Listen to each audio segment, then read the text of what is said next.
Hi everyone, welcome back to another creepy Roblox story. As always, we're sharing stories we found on the internet, mostly from Reddit but sometimes from forums or Discord groups. Keep in mind, not all of these stories are 100% true, but some might be. So let's dive into the latest creepy Steal a Brainrot story I found on Reddit, and let us know in the comments which is your best Brainrot right now in the Steal a Brainrot game on Roblox. There was a guy who called himself Dave. He had been playing Steal a Brainrot on Roblox for a while now, spending countless hours grinding for rare characters and building up his base. On one particular evening, he found himself completely alone in the house. His parents had gone to visit his grandmother across town and wouldn't be back until the next morning. Dave decided to stay up late and play Steal a Brainrot the whole night through, something he'd always wanted to do without interruption. As the clock struck midnight, Dave opened the game, and immediately something felt different. The familiar loading screen seemed to take longer than usual. The music distorted and slowed. When the game finally loaded, he noticed the map looked completely different than it did during the day. The bright, cartoonish colours had been replaced with darker, more muted tones. Shadows seemed longer, more pronounced. The sky in the game world had turned a deep, unsettling purple-black, and strange fog rolled across the landscape. "Wow, cool," Dave muttered to himself. "The map changes at night." He was impressed by this detail he'd never noticed before. As he explored his base, he could swear there were more characters available at night than during the day. Characters he'd never seen before, with names in strange languages and designs that seemed almost too realistic, too detailed for a simple Roblox game. But then the real scary part started. Dave had been saving up his in-game currency for weeks, and he finally had enough to buy the legendary Tung Tung Saha character. He clicked purchase and watched as the character materialized in his base with an elaborate animation. The moment Tung Tung Saha fully appeared on his screen, Dave heard something that made his blood run cold. A weird, guttural voice echoing from somewhere in the house below. The voice was speaking in what sounded like a foreign language, the words rolling and clicking in ways that didn't sound quite human. Dave paused the game and listened intently. Along with the strange voice, he could distinctly hear footsteps. Slow, deliberate footsteps moving across the hardwood floor downstairs. His heart began to race, but Dave tried to rationalize what he was hearing. "It's probably just the cats," he whispered to himself, though even as he said it, he remembered that both family cats were upstairs sleeping on his parents' bed. Still, he forced himself to continue playing, trying to ignore the unsettling sounds that seemed to be coming from the living room directly below his bedroom. Determined to push through his fear, Dave continued playing and decided to make another big purchase. He had just enough currency left to buy the Trick Track Paraboom, another rare character he'd been wanting for months. As he clicked the purchase button and watched the character spawn into his base, an insanely loud crash erupted from downstairs. The sound of something heavy falling or being thrown, followed by what sounded like furniture scraping against the floor. Dave's hands began shaking as he gripped his mouse. This couldn't be the cats. The sound was far too loud. Too violent. Something was definitely wrong. His first instinct was to call out, to yell, "Hello, is someone there?" But some primal survival instinct kept him silent. Instead, he muted his computer speakers and sat in the eerie quiet of his room, straining to hear what was happening below. Slowly, carefully, Dave crept from his gaming chair to his bedroom door. He opened it just a crack and peered down the hallway toward the stairs. The house was dark, except for the glow from his computer screen behind him and a faint light that seemed to be coming from the living room below. But Dave was certain he hadn't left any lights on when he came upstairs hours ago. Scared, but needing to know what was happening, Dave made his way quietly down the stairs, careful to avoid the creaky 3rd and 7th steps that he knew by heart. When he reached the bottom, he stood before the closed door to the living room. His heart was pounding so hard, he was sure it could be heard throughout the house. He pressed his ear against the door, listening for any sound from within. Strangely, it was now completely quiet. After several minutes of hearing nothing, Dave slowly turned the doorknob and pushed the door open. The living room appeared empty at first glance, exactly as he had left it. But as his eyes adjusted to the dim light coming from the street lamp outside, he noticed something that made his stomach drop. There, on the coffee table where nothing had been before, sat a wooden object that looked unmistakably like a baseball bat. It was old and weathered, with dark stains along its length that Dave didn't want to think too hard about. His heart began beating so fast he felt dizzy. Nobody had been in the house when he went upstairs. He was certain of that. The doors were locked, the windows were closed and locked, and he would have heard anyone entering. Yet there it was. A baseball bat that definitely hadn't been there before, placed deliberately in the center of the coffee table as if someone wanted him to find it. Panic rising in his chest, Dave ran back upstairs to his room, taking the steps 2 at a time. He slammed his bedroom door behind him and immediately grabbed his phone to call his mother. His hands were shaking so badly he could barely dial the number, but after 3 attempts, the call finally went through. The phone rang once, twice, 3 times. Then, just as Dave was starting to think it would go to voicemail, someone picked up. "Hi Dave, what's up?" came his mother's voice, but something was terribly wrong with it. The voice was too low, too slow, and there was a strange accent that definitely wasn't there before, a subtle Italian lilt that made each word sound foreign and menacing. Dave's throat felt dry as sandpaper. "Mum, is that really you?" "Of course it's me, bambino. Why would you ask such a strange question?" The accent was stronger now, more pronounced. His mother had never called him bambino in her life, and she certainly had never spoken with any kind of accent. She was from Ohio, born and raised, and had never even been to Italy. "Where are you right now?"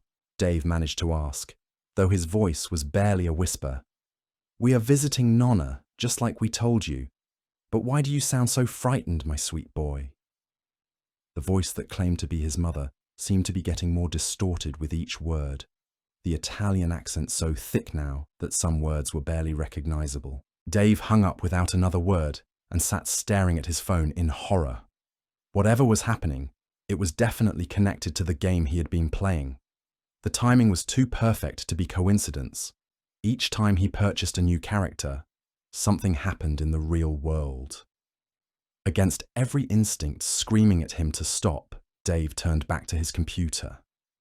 The game was still running, and he noticed that his character count had increased significantly since he'd last looked. Characters he definitely hadn't purchased were now showing up in his inventory, their names written in symbols and scripts he didn't recognize. Some of the character portraits seemed to be moving slightly, their pixelated eyes following his cursor around the screen.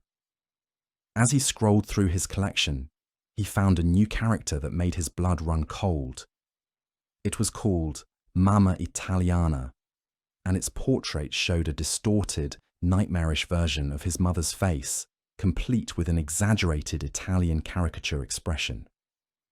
The character's description, written in broken English mixed with Italian, read, "She calls to you from far away, but her voice travels through strange places. Beware what answers when you call home." Dave's phone rang again. The caller ID showed his mother's number, but he couldn't bring himself to answer. The phone rang and rang, then stopped, only to immediately start ringing again. This pattern continued for several minutes. Ring, stop, until finally, Dave couldn't take it anymore and answered. "Dave, why did you hang up on Mama?" The voice was even more distorted now, barely recognizable as his mother. "I am trying to help you, figlio mio. You need to stop playing that game." "You're not my mum," Dave whispered into the phone. "Of course I am. I am downstairs waiting for you. Come see Mama." Dave looked toward his bedroom door in terror. "You're not downstairs. You're at Grandma's house 2 hours away." No, my sweet Dave. I am right here. I have been here all night watching you play your little game. Did you like the gift I left for you on the table?" The baseball bat. Dave's hands began trembling uncontrollably. Whatever this thing was, it knew about the bat.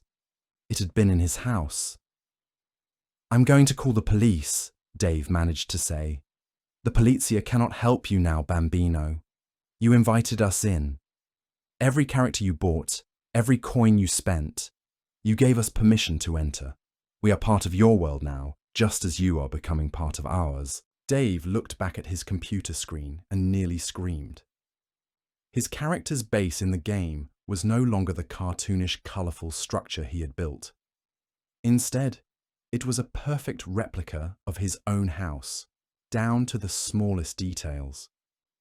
He could see his bedroom, complete with his unmade bed, his gaming setup, and even a tiny pixelated version of himself sitting at the computer. But there were other figures in the house now. Dark, shadowy characters were moving through the rooms. One was in the kitchen, opening cabinets and drawers. Another was in the living room, standing next to the coffee table where the bat had appeared. And there, on the stairs, was a figure that looked exactly like his mother, but wrong, distorted, with 2 long limbs and eyes that glowed with an unnatural light. "Do you see us now, Dave?" the voice on the phone asked, and he watched as the pixelated version of his mother in the game raised a tiny phone to her ear. "We have been trying to reach you for so long. The game was just the beginning. The real fun starts now." Dave ended the call and immediately tried to close the game, but nothing happened. The X button wouldn't respond. Alt plus F4 did nothing, and even trying to shut down his computer completely failed. The screen seemed frozen on the image of his house filled with these nightmare creatures. As he sat there frantically clicking and pressing keys, he began to hear movement in the real house around him. Footsteps were moving through the rooms below, exactly matching the movements of the characters he could see on his screen. When the pixelated figure in his game's kitchen opened the refrigerator, he heard the real refrigerator door open and close downstairs. When one of the shadow creatures in the game began climbing the stairs, he could hear real footsteps on the real stairs outside his room. Dave grabbed his phone to call 911, but when he unlocked it, he found dozens of text messages waiting for him, all from his mother's number. "Why won't you come downstairs, Dave? Mama has made you dinner, your favourite, spaghetti and meatballs. The other children are here too, they want to play with you. We are all your friends now, forever and ever. Join us, Dave. It's so much fun down here. Fuss." The messages kept coming, filling his screen faster than he could read them. But the most terrifying part was that he had never told his mother he was scared, never mentioned anything about being downstairs or needing to join anyone. Whatever was sending these messages was reading his thoughts, knowing his fears. A soft knock came at his bedroom door. "Dave?" came his mother's voice from the hallway, but now he could hear it was layered with other voices underneath. Children's voices, old voices, voices speaking in languages he didn't recognize. "Open the door, sweetie. Mama wants to show you something." Dave backed away from the door until he was pressed against the far wall of his room. The knocking continued, soft and patient, never becoming urgent or angry. Somehow, that made it even more terrifying. "I know you can hear me, Bambino. Look at your game. See how many new friends you have?" Dave glanced at his computer screen and gasped. The number of characters in his inventory was now in the hundreds, maybe thousands. They filled page after page, each one more disturbing than the last. Some looked like normal people, but with subtle wrongness. Eyes too large, smiles too wide, limbs at impossible angles. Others were clearly monstrous, with descriptions that made his skin crawl. The weeping widow. She lost her children long ago and now collects new ones. Hungry Henry. He hasn't eaten in decades and you look delicious. The smiling surgeon. He wants to help you become more like us. Little Lucy lost. She's been waiting in the dark corners for someone to play with. Chi. As Dave read these descriptions, he could hear more voices joining the chorus outside his door. Children giggling, adults whispering, elderly voices croaking out lullabies in foreign languages. The hallway outside his room was filling up with them. "Dave, open the door," his mother's voice called again, but now it was clearly just one voice among dozens. "We promise we won't hurt you. We just want to play." On his computer screen, Dave watched as more and more characters filed into his virtual house. They were gathering in the living room now, all facing toward the stairs that led to his room. In the game, they looked almost comical, colourful, cartoonish figures standing in neat rows. But Dave knew that just beyond his bedroom door, the real versions of these creatures were waiting for him. His phone buzzed with a new message. "Look outside your window, Dave." Dave's blood turned to ice. His bedroom was on the second floor, and there was no way anyone could be outside his window unless they were floating in mid-air. But something compelled him to look. Moving slowly, never taking his eyes off the door for more than a second, he made his way to his window. What he saw in the yard below nearly made him faint. Dozens of figures stood in perfect rows on his family's lawn, all looking up at his window. They were exactly like the characters from the game. Some looked human, others decidedly did not. A few were hovering several feet off the ground. In the very front row stood a perfect copy of his mother, wearing the same clothes she had put on before leaving for Grandma's house, but her smile was too wide and her eyes reflected the streetlight like an animal's. She waved at him. Dave stumbled backward from the window and tripped over his gaming chair, falling hard onto the floor. As he lay there, staring at the ceiling and trying to catch his breath, he noticed that the sounds from outside his door had stopped. The hallway was completely silent. His computer made a soft chiming sound, the sound that typically indicated a new message in the game. Dave crawled over to his desk and looked at the screen. A chat window had opened, and messages were scrolling by rapidly. "He saw us! He's scared!" "Don't be scared, Dave. We just want to be friends. Come outside and play. The game is more fun with everyone together. You can't leave now that you've seen us. We've been waiting so long for a new player." Dave tried one more time to close the game, to shut down his computer, even to pull the power cord from the wall. Nothing worked. The screen remained frozen on the image of his house, filled with nightmarish creatures, while the chat continued to flood with messages from dozens of different players. If they could be called players. Then, suddenly, everything went quiet. The messages stopped. The voices outside his door fell silent. Even the ambient sounds of the house, the hum of the air conditioning, the subtle settling of wood and metal, everything just stopped. In the silence, Dave heard a single, soft sound. The click of his bedroom door unlocking. He hadn't locked it. There was no lock on his bedroom door. But somehow, impossibly, he heard the distinct sound of a lock turning, followed by the slow creak of the door opening. Dave closed his eyes, not wanting to see what was coming through his doorway. He could feel a presence entering his room, moving with unnatural silence across his carpet. The temperature in the room began to drop, and he could see his breath forming small clouds in the suddenly frigid air. "Dave," whispered his mother's voice, now right beside his ear. "Look at me, Bambino. Dave kept his eyes squeezed shut, but he could feel something leaning over him, its breath cold against his face. The smell was wrong, not his mother's familiar perfume, but something old and musty, like flowers left too long in a tomb. "The game isn't over, sweetheart," the voice continued, and Dave could feel lips that were too cold and too dry brushing against his ear as it spoke. "It's just beginning. We have so many new levels to show you." Dave felt fingers that were too long and too thin, brushing his hair back from his forehead. The touch was gentle but wrong, like being caressed by tree branches. "Open your eyes, Dave. See how beautiful we can make everything." Against his better judgment, Dave opened his eyes and immediately wished he hadn't. The thing standing over him looked like his mother, but as if she had been recreated by someone who had only heard her described secondhand. Her proportions were slightly off, her smile too wide, her eyes too bright and the wrong colour. When she spoke, her mouth moved just a fraction of a second after the words came out. "There's my brave boy," she said, and her voice had that terrible Italian accent that his real mother had never possessed. "Now come downstairs. Everyone is waiting to meet you."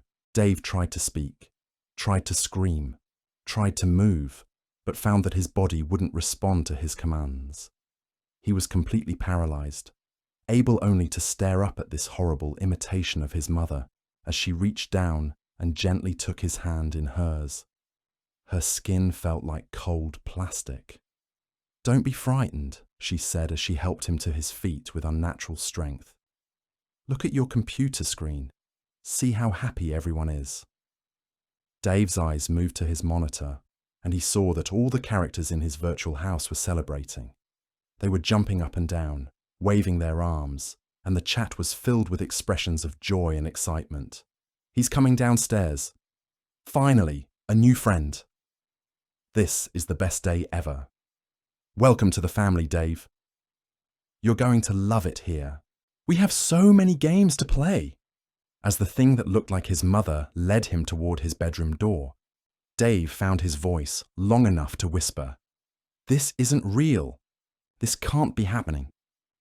"Oh, but it is real, Bambino," she replied, her too wide smile growing even wider. "More real than your old life ever was. That was just practice. This is the real game." They moved through the doorway and into the hallway, where Dave saw dozens of figures waiting for him. Children with eyes like black holes, elderly people whose skin hung in tatters, adults whose limbs bent in directions that defied anatomy. They all turned to look at him as he passed, their faces lighting up with expressions of joy that were somehow more terrifying than any snarl or grimace could have been. "Welcome, Dave," they called out in unison, their voices creating a horrible chorus that seemed to come from everywhere at once. "Welcome to the game!" As they reached the top of the stairs, Dave looked back at his room one last time. His computer was still on, still showing the game, but now the virtual version of himself was walking down the stairs too, surrounded by the same impossible creatures that filled his real hallway. "Don't worry about your old life," his false mother said as they began descending the stairs. "You won't miss it. None of us do. We're all so much happier here in the game. All..." The living room had been transformed. What had been a normal family room just hours ago was now something from a nightmare. The furniture had been rearranged into a circle, and in the center sat that wooden baseball bat, now glowing with an eerie light. Around the room, dozens of creatures were seated, all watching Dave with eager anticipation. "This is your welcoming party," his mother explained. Everyone wanted to meet the new player. One by one, the creatures began to introduce themselves. "I'm Bloody Betty. I died in 1987, but I'm much happier now. Tommy the Tooth here. Want to see my collection? Call me Screaming Sarah. I haven't stopped screaming since 1962, but in a good way. The name's Melting Mike. Don't worry, it doesn't hurt anymore." Dave wanted to run, wanted to scream, wanted to wake up from what had to be the worst nightmare of his life, but his body still wouldn't obey him, and he found himself being guided to sit in the center of the circle, right next to the glowing baseball bat. "Now," said his false mother, clapping her two long hands together, "let's play the real game. Dave, pick up the bat." Dave's hand moved without his permission, reaching out to grasp the wooden handle. The moment his fingers made contact, images flooded his mind. Images of all the other players who had sat in this same spot, who had held this same bat, who had become part of the game just like he was about to. "The rules are simple," his mother continued. "You use the bat to break through to the next level.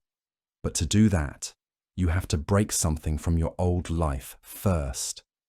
Around the circle, the creatures began to chant, "Break it down! Break it down! Break it down!" Dave struggled against whatever force was controlling his body, but it was useless.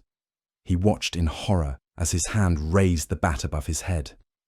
"What am I supposed to break?" he managed to ask through gritted teeth. His false mother's smile grew impossibly wide. "Why, yourself, of course. The old Dave doesn't belong in our game. We need to break him so the new Dave can be born." The chanting grew louder. "Break it down, break it down, break it down." Dave closed his eyes and prepared for the impact.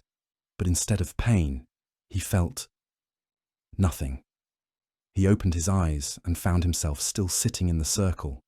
But now there was another Dave sitting across from him. The old Dave looking terrified and confused. "Don't worry," his false mother said, patting his shoulder with her cold plastic hand. "It won't hurt him. He's just a memory now. But memories can be messy.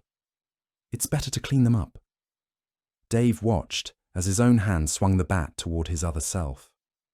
At the moment of impact, the old Dave shattered like glass, the pieces dissolving into sparkles of light that swirled around the room before being absorbed by the waiting creatures. "Excellent," his mother exclaimed. "Now you're ready to be one of us forever." The creatures around the circle erupted in applause, their misshapen hands creating sounds like breaking sticks and tearing paper. Dave felt a strange sense of relief wash over him. The fear was gone. The confusion was gone. Everything made perfect sense now. "Welcome to the family, Dave," his mother said, and for the first time, her voice sounded completely normal to him. "Are you ready to help us find the next player?" Dave nodded eagerly. "Yes, Mama. What do I need to do?" "First, we need to update your character profile in the game. You're not a player anymore. You're part of the experience. Other children will see you and want to collect you, just like you collected us." Dave looked around the room at his new family and felt a warmth spreading through his chest. These weren't monsters. They were friends. They had been trying to help him all along, trying to show him how much better life could be as part of the game. "What's my character name going to be?" he asked. His mother smiled. "How about Dreaming Dave? That way, when the next player adds you to their collection, you can help them understand that their old life was just a dream, and this is reality." Dave nodded enthusiastically. He couldn't wait to help the next player join their family. It would be so much fun to guide them through the same wonderful transformation he had just experienced. But then, somewhere in the back of his mind, a tiny voice whispered, "This can't be true. This really can't be true." At that moment, Dave woke up. He was slumped over his desk in front of his computer, his neck stiff from falling asleep in his gaming chair. Sunlight was streaming through his bedroom window, and he could hear the familiar sound of his parents' car pulling into the driveway downstairs. Dave sat up slowly, disoriented and groggy. His computer screen showed the normal Steal a Brainrot game interface. Bright, colourful, and completely non-threatening. There was no distorted version of his house, no nightmare creatures, no impossible character inventory. Just the regular game he had been playing for months. It was all a dream, he whispered to himself, relief flooding through his body. Just a really, really weird dream. He could hear his parents coming through the front door, their voices carrying up the stairs as they talked about their visit with his grandmother. Dave realized he must have fallen asleep at his computer and dreamed the entire terrifying experience. Footsteps approached his room, and Dave heard his mother walking up the stairs. He quickly saved his game and closed the browser, not wanting her to know he had been up all night gaming. A gentle knock came at his door. "Dave, honey, are you awake?" "Yeah, Mom, come in," Dave called, smiling at the sound of her familiar, normal voice. The door opened and his mother peeked her head in. "Hi, Dave. Did you have a good night?" But as the words left her mouth, Dave felt his blood turn to ice. There it was again, that subtle but unmistakable Italian accent that his mother had never possessed in her life. "Did you sleep well, Bambino?" she asked, her smile just a little too wide. The end.